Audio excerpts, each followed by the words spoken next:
Hey Don, thank you for coming in. You you have just such an extensive background in healthcare, so many board positions and executive positions across the entire space, and many years of success and accomplishment. So, thank you for coming in and sharing your insights with our audience.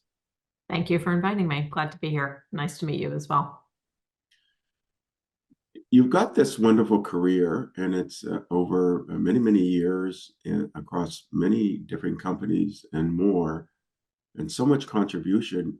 What made this wonderful person you are today? What were the inflection points in your life? And it could have been something that happened when you were 3 or 5, or a family member, maybe somebody in school. But it's got to be these turning points that sort of woke you up and said, "Hey, I had to choose this career, and I want to do something that's meaningful." Yeah, it's interesting. I wish I could say that there really was a plan behind how I found my career, winding through different roles and slightly different even industries over time. But it was a little less of a plan. I think maybe early on, even in life, I realized that who is pretty important, and so just trying to meet and network with a lot of people has kind of become, I don't know, maybe a bit of a central theme for me. But I also recognize that I always like to learn new things and I always like to be challenged. And I think that brings me kind of to these inflection points. I can think of a couple actually. One dating back to high school when I took a public speaking class. And as part of that course, we had to read the Dale Carnegie book, How to Win Friends and Influence People.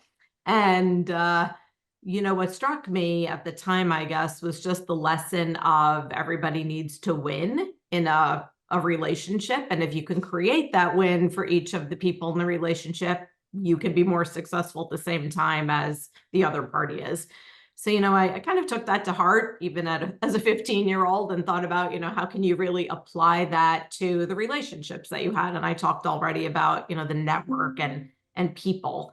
Fast forward a few years and very early on in my career as a consultant, I actually worked for somebody, and I guess I'll say this is a good lesson out of an unfortunate situation, but I worked for somebody who was fairly disrespectful and abusive of many people who worked for him in the company, in a whole host of ways. But what it really got me to thinking was how not to be like that as I advanced in my career. And, you can learn from mentors in a positive way, or you can learn from other people and say, I don't want to role model, bad things and bad behaviors. And so, it really taught me that being, showing gratitude, showing respect to people is also really important in a relationship. And small things, even remembering to say thank you when somebody does something for you.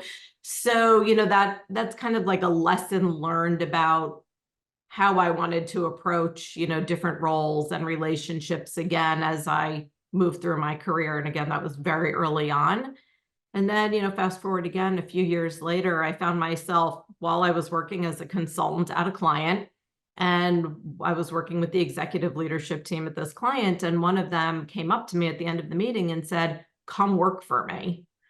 And I kind of laughed and said, "What would I do for you? I don't know anything. I've been a consultant my whole career." And he said, "You shouldn't trade on technical knowledge. You should trade on your skills. You have all the skills that would be of interest." And, that one comment really has resonated through the rest of my career. And I think it's evident in the things that I've done that I kind of took that one to heart. So I thought, really good point. And a couple years later, I did go to work for him and really started off my career in healthcare and the life sciences. And, it's was a really important comment that he made, and one that I've used not only in thinking about my own career, but even in who I bring into companies where I'm working and how I recruit other individuals. You have to look for basic skills, and a lot of technical things can actually be learned. And I'm not suggesting I'll be a neuroscientist tomorrow or, anything like that, but there are a lot of things that you can learn on the job from a technical perspective. I guess those are some of the things that come to mind as, really framing how I approached my career and the decisions and choices I've made along the way. So it sounds like you got an early appreciation of the value of relationships and what a friend of mine calls an omni-win. In other words, anytime you engage in some kind of transaction or relationship, it's a win-win. Everybody wins or an omni-win. Exactly. And then you have this experience where you see kind of the opposite, where it's like a uni-win. It's not a win-win, and it really sort of um, became clear in your mind the value proposition of having people and being grateful and being respectful and so on. And then that progressed through your career. And then you talked about getting into consulting, and then you get this offer, and it ends up being in healthcare, and then you end up doing so much in healthcare. Leading up to that point, then in school, did you study business, or what areas did you study? No, so that's kind of a little known fact as well, and it surprises people when they hear this. But undergrad, I studied psychology and sociology, and I have a graduate degree in sociology. So maybe that's the people side of things, as well for me, in the relationship side or the personal interactions with individuals or group behavior, or whatever. But it's fascinating to me. I did also have a minor in math and statistics. So I taught as an adjunct professor undergraduate research methods at New York University at one point, and also graduate statistics. So that's the really little known fact, but I have never taken a single business class in my entire life. So there's the technical knowledge part, a lot of learning on the job. Like having a background and teaching math and statistics is such a basis for everything that's out there, because really fundamentally everything works based on math. If you really look down and deep into it, even if you study things like electrical engineering, it's actually founded on math, or engineering physics is actually largely math. And in fact, the less technical the engineering field, the less math you get. So again, math being a foundation, and you got this great math background. I also found those who study psychology and also sociology, it gives you sociology, it really gives you a system kind of view, um, because you're because you're studying behavior sort of like en masse, right? And that really translates into, well, I think across business and other domains of science. In fact, one of my colleagues who I sit on the board with, he also has a math background, but his PhD is in sociology, and he's one of the top data scientists in the world. And in fact, he coined the term data scientist at IBM. So Okay. I have an appreciation then how that could fit into like healthcare, because there's so much tech embedded Right. into healthcare, system thinking into healthcare, behavioral thinking into healthcare as well. So that's a great underpinning for what you're doing today. Um, so you go into consulting, you got this, I think, a fantastic background for consulting. Um, and then you get this entry into healthcare. And so can you talk about the different jobs you've taken on into healthcare, and maybe some lessons you learned for each job?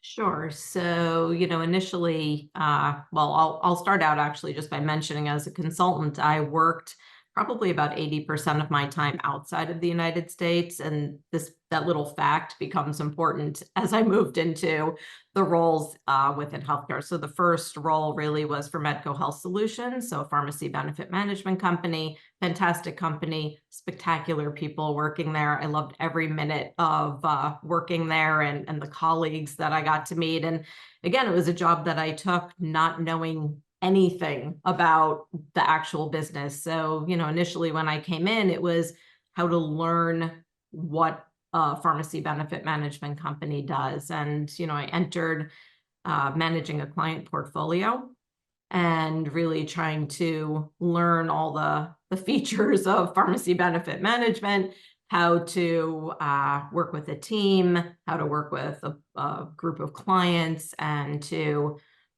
it was really a relationship of managing the client portfolio, but upselling different products and services into that client portfolio. Anyway, after being there for some time, Medco was looking to expand internationally, and I was offered the opportunity to become the chief operating officer for Medco's international business. And I moved at that point actually to the Netherlands, And it was a fascinating time because you cannot be a pharmacy benefit management company or a PBM outside of the United States. It's kind of like this US phenomenon. And so we were looking at different opportunities in different countries or ways you could commercialize different capabilities of a PBM based on a market need. So we were doing different things in different countries. I mean, truly super interesting, meeting lots of people, learning healthcare systems, in different countries, which are all, slightly nuanced and different, and finding ways to tease apart things that we could do in the United States as a PBM, but to apply them to a different market and different circumstances. Super, super interesting. I did learn, I guess I'll say, at the time a lot, about working internationally, living internationally, kind of that appreciation of different cultures and even having to assimilate into, different cultures, which again, maybe it ties back to the sociologist in me, but I absolutely love it. And from then, Medco was being acquired by Express Scripts. And at that time, I decided I didn't want to come back to the United States and didn't want to stay with the company. So I actually, again, this is kind of leveraged my network. It's really a theme throughout my whole career, but leveraged my network and called somebody who I had been speaking to from a pharmaceutical company and said, I know we've been talking about having Medco do this work for you, but Medco is going to pull out of the international space and I'm planning to stay. Would you like me to come do this for you and work for you? So it took a bit of a flyer on that one. And he actually said, yes, I'd love you to do that. And in fact, I need someone to come in and do a whole bunch of other things for me. So could you do that? And again, just like when I was entering Medco, I was saying, I probably can. There's a lot I'm going to have to learn, a lot I don't know. But if you're willing to, take a little bit of a risk on me, I'm willing to put in the effort. So I came into Teva Pharmaceuticals. At that time, I was the chief operating officer in Europe. I took on responsibility for a lot of different functional areas that I guess you'd call commercial operations. Also was globally accountable for patient services and solutions, which was very much what we were setting up at Medco. And what he was interested in initially when we were speaking. And anyway, I learned all about working for a pharmaceutical manufacturer at that point, and a lot more about generics and branded drugs, and again, how now to work across 36 different countries. And it was, again, a wonderful growth experience from a career perspective. Loved it, loved the colleagues. I got to build a team. Really enjoyed, every aspect of it. But again, as I'm always, thinking about my next challenge, I did get a call from somebody I had worked with back at Medco, who I thought extremely highly of. And he was taking a job as a CEO of a private equity-backed company. The founders were just stepping out and private equity bought the company and he was stepping in. And he said, come back to the United States, do this with me. Come be the president of the company. And, at first I thought, I don't know if my family will like to move from Amsterdam to Cleveland, Ohio. But in the end, he was a very effective and persuasive salesperson. And I was looking at it as, I haven't worked with private equity before. I do know the PBM space. This company has a very interesting and disruptive positioning within that space. I'll do it. Again, looking to be challenged and learn something new. And so I came back to the States for that job. And we very quickly sold the company, which I did not think would happen when I was coming. So within the first year, we actually had concluded the sale to the Rite Aid Corporation. I did stay on for a while and learned more about retail pharmacy, I guess I'll say, than I knew before. But decided at some point that it was really time for me to move on and try something new. And again, just by virtue of networking, met somebody who was he's a HR operating partner at another private equity firm. And he said, we were talking at a cocktail reception at JP Morgan. And he said, we have this CEO search going for a company. I think it would be a good fit for you. And that was Pro Pharma Group. And so I did come into Pro Pharma Group. Again, this was a spectacular opportunity in this case, really got to build a team, we did a number of M&A transactions, which I also really enjoy and have had some exposure to prior to that. Built the company. It was a global company already, but to be a much more weighted international footprint than it had been initially.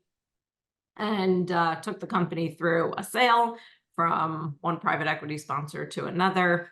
And then I was thinking I actually might like to try my hand at retirement, which I laugh about a little bit because it wasn't really a retirement, but that's when I started to sit on more boards and take on more advisory work with some private equity firms around M&A. And I moved into the board chair role for Pro Pharma Group, which I still hold today. And I managed 8 months in that semi-retirement phase until I then moved on to the role where I am now at LabConnect. And again, a great opportunity to build a team, build a business, and really work with another, private equity group on taking the company through its growth trajectory and to a successful sale at some point in the future. I mean, that's like 5 careers in one. No, it's a chance to learn a lot of different things and to always be challenged. That's kind of how I'm looking at it. I mean, you do international consulting, which really lends itself well to, the Hay Group, Medco Health Solutions, Teva Pharmaceuticals, Envision RX Options, Pro Pharma Group, where you're now the executive chairman, non-executive chairman, and now LabConnect. We have a mutual friend, Alan. Did he recruit you, or how did that happen? He actually wasn't the first person to recruit me. So the sponsors, the financial sponsors, actually were the ones doing the recruiting, I'll say, as the first round of interviews. And I had met with all of them. But then as part of the process, I did get to speak to Alon. And, I thought that was fabulous. He was one of the founders of the company. And I could hear about, how they even came up with this idea to have this company and how the company had grown over time. And that's really how I came to meet him initially. And then obviously I've gotten to know him much better as he sits on our board, and I get the pleasure of seeing him at the board meetings, and he does a lot of very interesting things. And so I always enjoy hearing more about the things that he dabbles in, and including even art. So I like speaking to him on video and I see his art behind him. So he's, fascinating person as well. Now, so are you part of this thing called YPO, Young Presidents Organization? I mean, you fit, right? Your profile is I am not. Yeah. So I am not. And that, maybe is another thing about me is I don't participate in a lot of like organizations or groups like that. So I'm not part of that organization. You'd be a great fit, though. Thank you. Background. Thank you. And you're a doer, right? So there's a concept of dreamers and doers. In fact, there's a book that came out, Doers and Dreamers. You're definitely a doer. You dream, but you also do, right? So Yeah, I think so. so tell me more about LabConnect. I mean, what's its objectives right now? The overall vision, goals, and mission of LabConnect, and then your vision going forward. Where you like to see the company in 2 or 3 years' time. Yeah, sure. So, LabConnect has had a great growth story. So it was around for 20 years before I came here, has done very well in that time. And what LabConnect is we provide central lab services for companies running clinical trials. And as part of doing that, there's a number of services, but I can describe them, but a full suite of services. But when I came to the company, one of the things that was evident as we were really looking to, I'll say, turbocharge the growth, was that the company had been successful selling the service, but hadn't really taken enough time to build out the infrastructure to support a lot of the growth that it had had. I'm going to characterize a lot of these things that I'll describe as kind of this adolescent phase in companies, right? You need to professionalize and become a full-fledged adult as you go. And so the company was, right on the cusp of adulthood and trying to work out a few of the kinks in its personality. So, that was part of it. We also were seeing that as we were growing and having this reputation in the marketplace, that we needed to be able to offer our services directly in other geographies and not only from our team in the US or working with partners in other geographies. So part of it was focusing on an international expansion plan. And then, really building out the leadership team. The company through the 20 years had grown, but with a very, very small team and structure. And we really needed more of a deep and broad bench to continue bringing that company forward. And so I came on board in May of 22, so about a little more than 18 months ago. And we've built out the leadership team. We have a spectacular team in place. We have stood up our European operations, which is, super fantastic. And we're looking now to expand into Asia Pacific and also to South Africa and kind of following where our clients need us to be. And we'll continue on that plan. We're looking at some M&A to help us to build out some additional services that fit well within the footprint of what we do. But part of what was really important also was the messaging, right? So we recrafted our website. You asked about the mission of the company, really honed in on what is the mission. And for us, it's to create healthier communities by accelerating the development of new medicines for patients who need them. So the theme of acceleration is really important in our business. Patients need medicine when they need it. And so everything we've done around our kind of the branding and the messaging that we have now in the marketplace is how we help to get the medicine to patients faster. And that's by supporting these trials in a way that everything we do is nimble. We're very flexible, we're quick to act.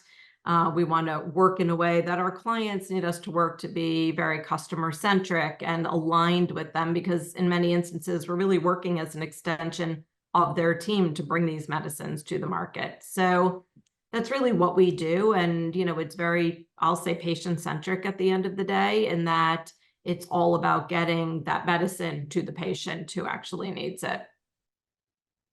So you must then use different kinds of technology. How are you integrated from a technology sense when you do your business? Yeah, so there is a lot of technology that underpins what we do as a business.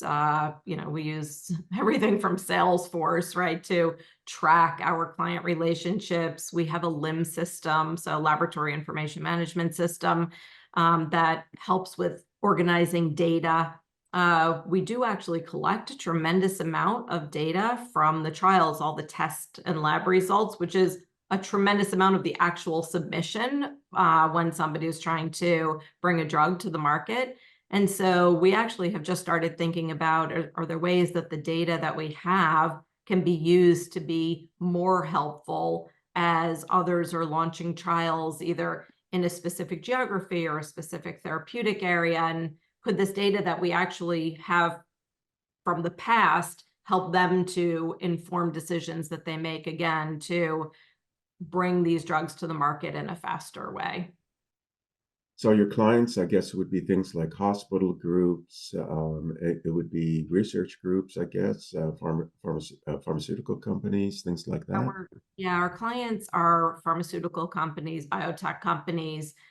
We also work with CROs, because then they work with the pharmaceutical company or the biotech company, but those are our clients directly. And So then maybe you can define CRO for our audience. Sure, it's a clinical research organization, and they help, again, with the pharmaceutical manufacturer to run a clinical trial and, all aspects of bringing a drug to the market.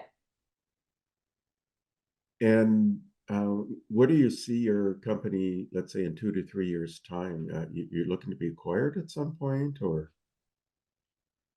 Well, when you're owned by private equity, I guess that's always the goal in the future, is that somebody else will buy you. But the who buys you is always a good question.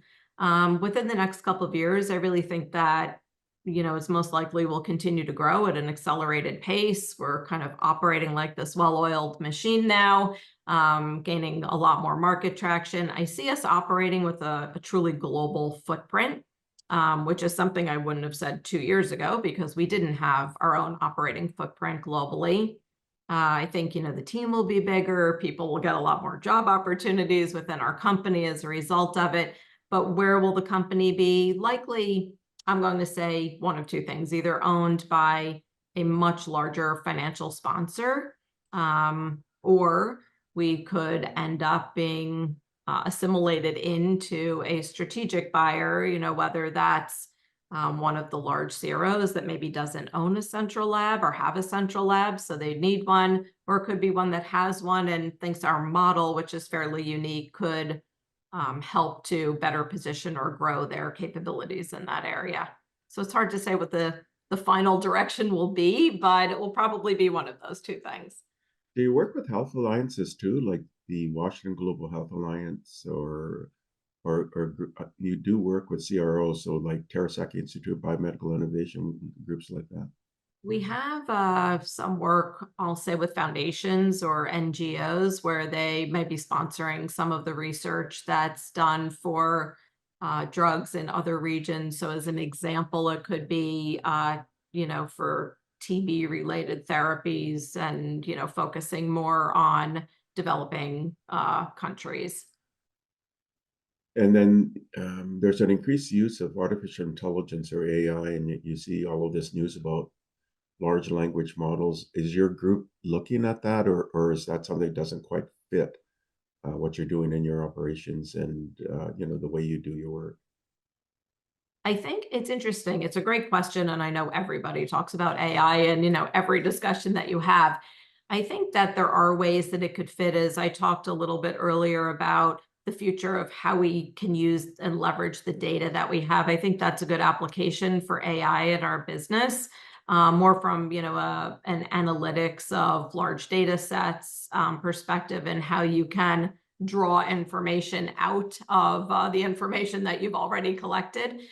But in terms of, work processes and so on, I'm not really sure that AI would be that beneficial to some of the work that we do. Do you maintain your own researchers, or is that through CROs and other partners? And in what respect do you mean that? Because you're so connected to a very research-oriented kind of community.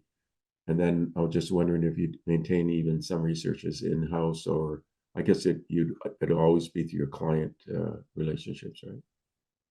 For the most part, yes, although we do have people with different data and science degrees, a lot of them, who work within our organization. And, as you think about mining data, biostatisticians and people with those types of backgrounds become very important to our company as well, or people with medical degrees who could understand the kind of drug development and could, or have a scientific background and could opine on, how a study is put together and different types of tests that are necessary as you're running a trial.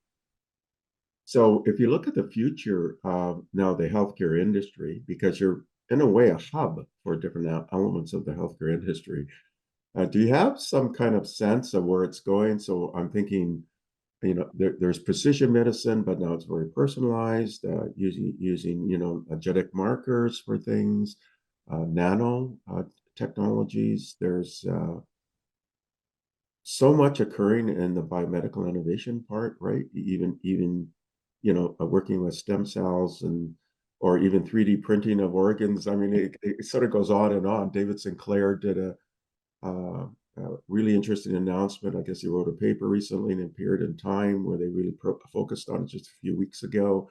Sounds like they're at the brink of solving aging, where they can rejuvenate mice, and now they're looking at primates, and that's going to be pretty profound. So they're going to have to run clinical trials everywhere, right? So do you have a sense of where the healthcare space is going? Because really, all of it's going to be centered around running clinical trials, right?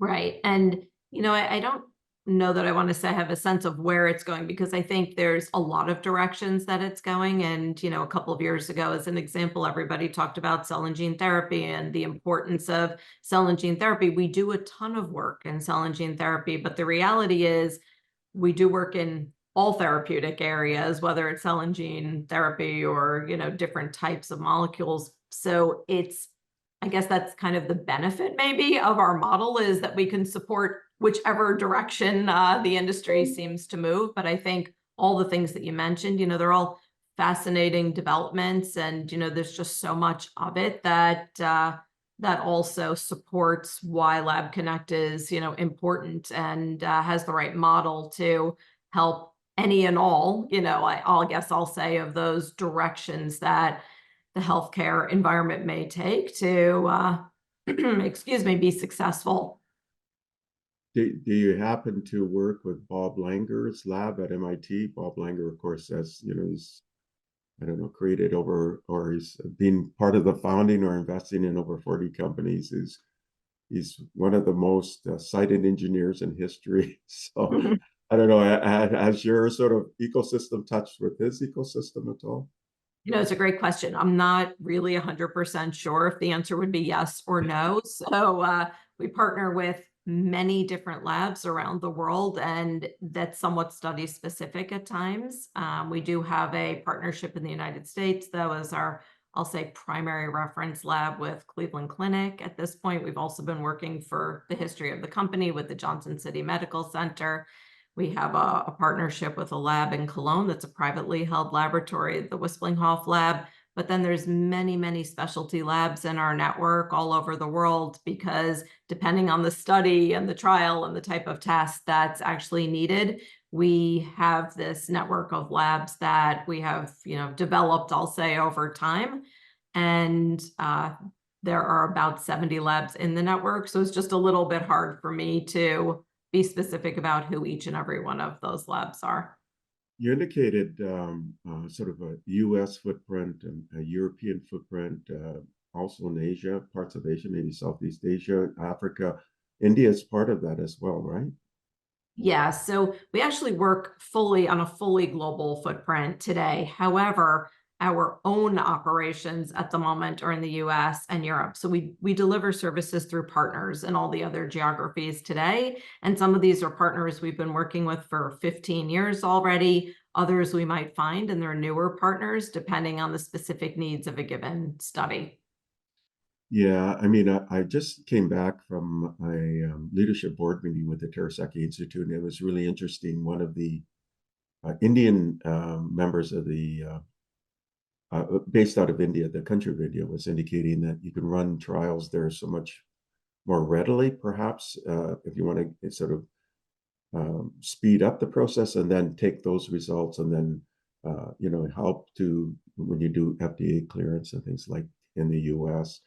Do you must see those kinds of strategies also, or There are actually, and there are locations where they've become, I guess I'll use the term, more favorable for early phase trials. So, as an example, Australia has been that now for a number of years, very favorable market to run, phase 1 trials, some phase 2 research as well. And, that could be what he was referring to. The same thing about India. We're seeing some of that, in South Africa. So it's different pockets or different geographies where you see some of that work being done, and those results being, I'll just say, exported elsewhere. you would definitely, and it's too bad you won't be to talk about it. There's going to be all sorts of NDAs, disclosure requirements, but you would definitely see what's coming up ahead. Yes, because you got your eye into all of these different clinical trials, so you would see amazing things that are up on the upcoming, right? Yeah, and some of it, some of the things that we work on, it's super exciting when you see an important drug finally coming to market.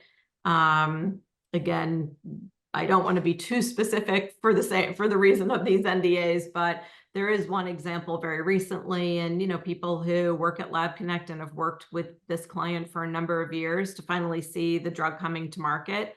It's rewarding, it's fulfilling. It just shows how important the work that we do is, and it's really at the crux of our mission statement, right, which is getting medicines to the patients who need them. Do you have any other, so for you personally, you've now spent a considerable amount of time in the healthcare business, and in fact, you're even thinking of retiring, and then you get pulled back in. So, um, so Don, where do you see yourself in 5 years? Are you still going to be working at the helm of some company, or et cetera, et cetera?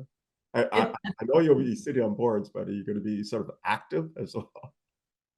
it's funny. If you asked me that 2 years ago, I would have said probably not. But where I'm sitting here today, I think I still have some good years ahead of me, especially if there are drugs coming out to stop aging. I mean, maybe I even have more years ahead of me. But yes, I most likely will be sitting here talking about LabConnect for the next 5 years as well. So it's a great company. There's a lot of things we can do with this company, and I'm excited to be part of it. And I really love the team of people that I work with. And so if you're happy at work, you just want to keep on going. I guess you don't even think about the amount of time that is passing you by. So in 5 years, if you call me back, I'll probably still be here talking about LabConnect is my guess.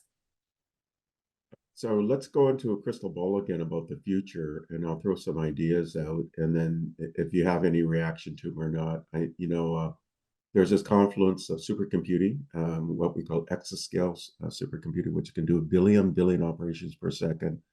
I believe that we'll have zettascale within 10 years, which is a trillion billion. That computational power is so great that you can model the entire world. You can model weather systems.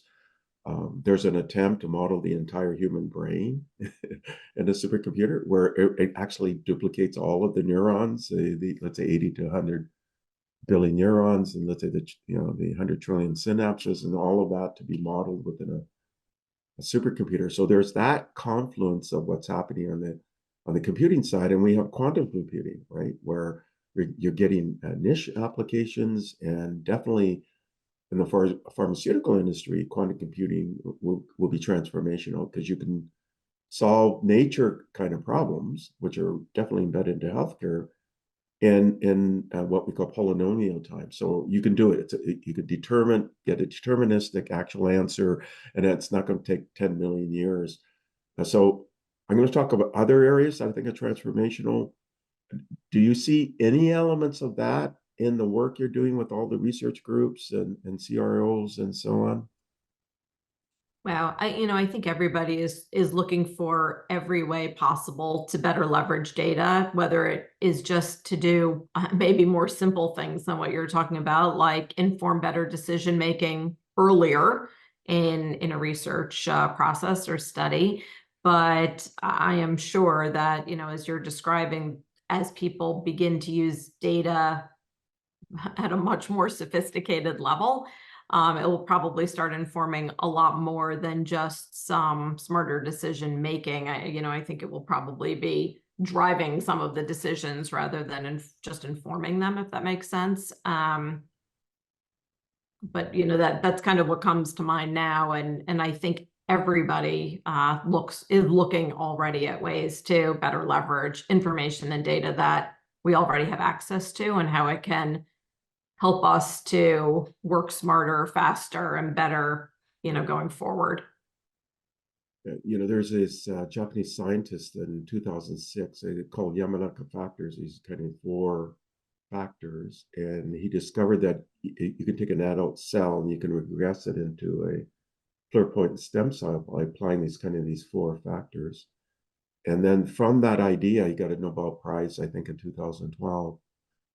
And that's where this idea of rejuvenation came out. And he tried it, but then what will happen in the tests he did with animals, they would get cancer. And so this is a problem that's being worked on, but it looks like there's some solution to it where you can apply three of the factors, you can rejuvenate not just an adult cell, but maybe an organ or even a whole animal.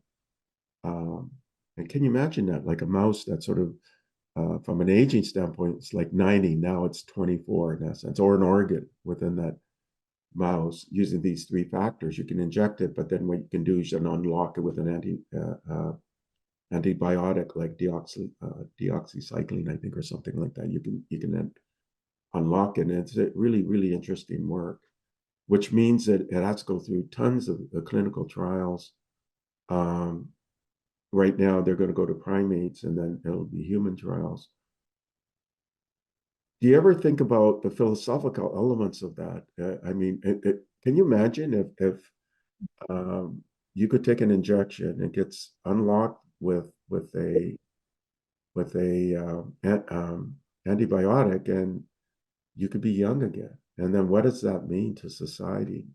Do you think about some of those questions? Because you're in the middle of it, in essence, right? You will see it, right? And all of the ecosystems you're part of, you will see it happening. And before it actually gets released, you'll see the result. Or, what do you what do you think about these questions? It was funny as you were describing it. I was sitting here thinking, what are all the new problems that actually creates around the world? Of course, there will be many, right? Because we will have, let's say, businesses that are focused on aging that are less important, or if everybody's young, what does that create? I was sitting here starting to think like, wow, that puts a whole different, not only for drug development, clinical trials, and so on, but for society at large, right? It just creates a very, very different set of needs, let's say, in terms of businesses or how people work or interact, or, even gyms, and are they going to cater to everybody with a 17-year-old body and they don't need to cater to people who are older? Or if you're an orthopedic surgeon who, focuses on the elderly, and you don't have to repair broken hips anymore because they're not breaking. Again, I'm throwing out a whole bunch of random thoughts, but it it solves one problem. But whenever you solve one on a, let's say, very interesting and mass scale like that, it creates a whole bunch of other issues that need to be solved for. And clearly I didn't think it through in advance of your posing the question, but it is very interesting, right? Putting my relationship with LabConnect and what I do for work, I'm just thinking about, the broader context of what does it really mean if something like that really comes to fruition. I mean, even on the labor market, because Yeah. I could be 17 again, but with the knowledge of where Right. I am today, that would give you a competitive advantage. Right. Exactly.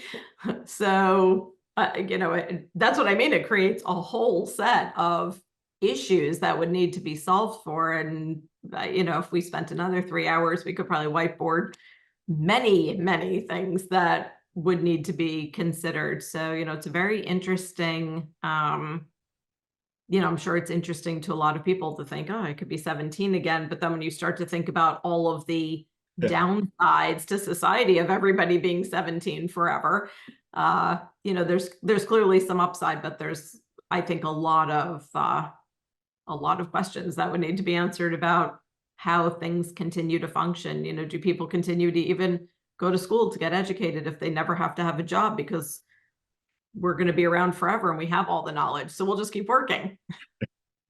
So, yeah. Well, I want to introduce another. We talked about AI and machine learning, but AlphaFold 2 came out from DeepMind, and they were able, over a relatively short period of time, show how amino acids fold into proteins.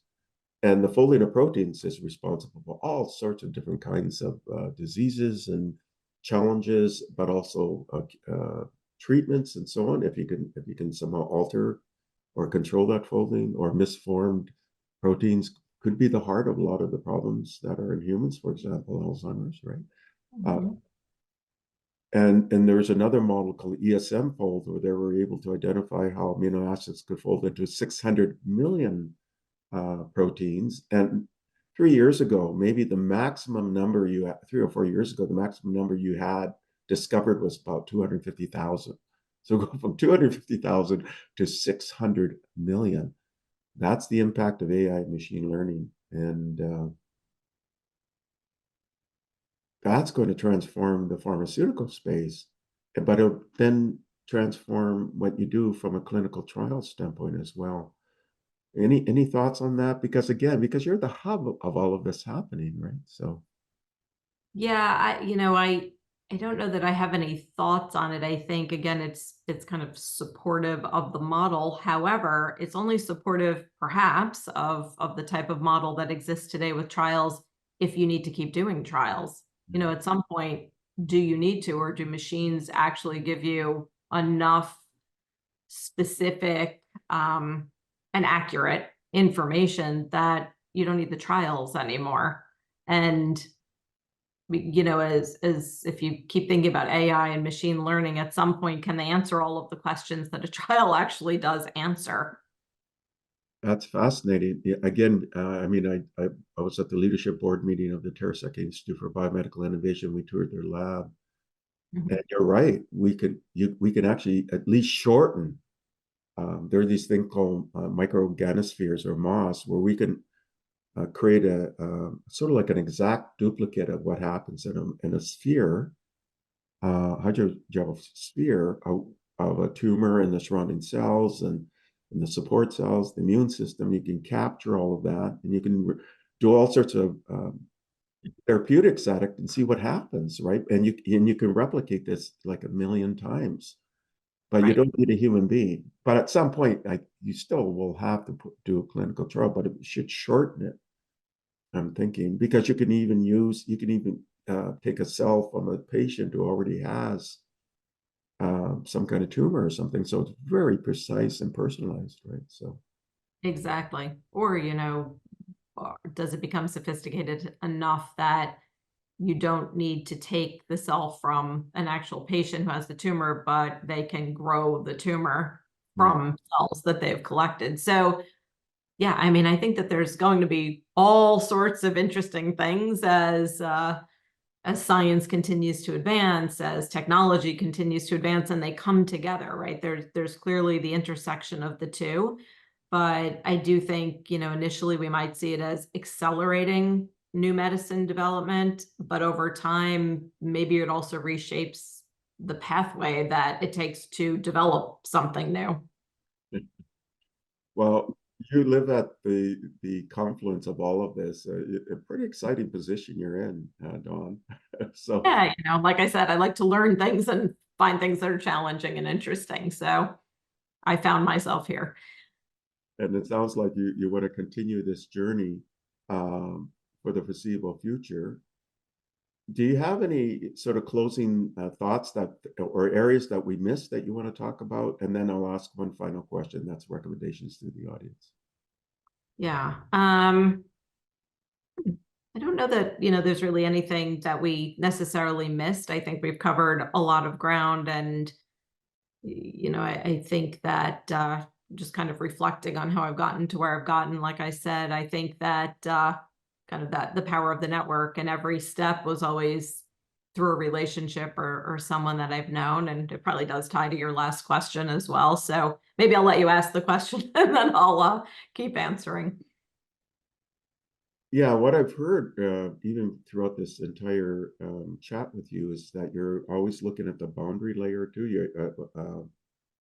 Your stretch goals. You're always setting stretch goals. So, Yeah. because you would say, "Yeah, we'll take that on. I don't know a lot about it, but I know I'm going to learn." So not being afraid to take on challenges or being in sort of this unknown area. There's this study by Christensen and all at Harvard where they talk about the innovators' DNA, which combines people who are really successful are always questioning, they're always observing, they're always experimenting, trying things. Relationships is a big part. In fact, they call that networking. And you do all of these, and the last part is associating, and that is taking really desperate uh, pieces of knowledge and somehow integrating them and to go into cohesive sort of plan for the forward. And because your background is diverse and you've done so many things, I could see you have all of those elements of the innovator's DNA. So that then leads to the last question. What are your recommendations to the audience? Yeah, you know, one thing I will say that came to mind that you didn't ask about and we didn't talk about, but I'm asked about it often just you know, by virtue of the fact that I'm a woman, I have a family, you know, children and all these other things, in addition to all the stuff that we've talked about. And I do a lot of mentoring also, and I found that very rewarding. I feel like I learn a lot and hope that I'm imparting knowledge onto the people that I'm mentoring. And I'm asked very often about work-life balance. And, it's always a funny concept to me. And, again, you didn't ask about it. It's not really the point of the interview, but I think it's important because I think as people go through a career, you need to think about what's important to you for your work-life balance, right? It's not a thing that just exists that has one definition. And it's something that it took me a while to realize and to learn along the way about. I was doing things that worked for me, and my definition of my work-life balance is probably terrible for somebody else. And maybe they would say that doesn't work at all. And I think everybody should give some thought to that, as well as, what are the criteria and the things that really matter to you as you navigate your career, and make sure that you're true to yourself, and that, if a job that you're taking on is going to get in the way of other things that are personally important to you, then don't take that job. Or you have to, be comfortable giving up those personal things. And I think it's an important thing. People, we talk a lot about work, but you have to balance it with who you are outside of work. And that's also very important. So anyway, that's my last piece of advice, I guess, maybe to people. Yeah, that's sort of taking a personalized view of what work-life balance and then honoring it. I guess that's what you're sort of directing to the audience, and that's very true, right? You can't live by an external formula. You have to put it into your own context. That's So, right. Exactly.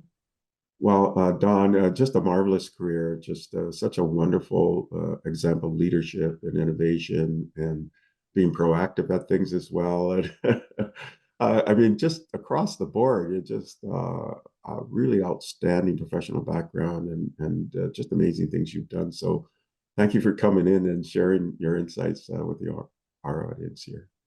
Thank you very much. It was a pleasure speaking to you today. Thank you for listening to the Brand Called You videocast and podcast, a platform that brings you knowledge, experience, and wisdom of hundreds of successful individuals from around the world. Do visit our website www.tbcy.in to watch and listen to the stories of many more individuals. You can also follow us on YouTube, Facebook, Instagram, and Twitter. Just search for the Brand Called You.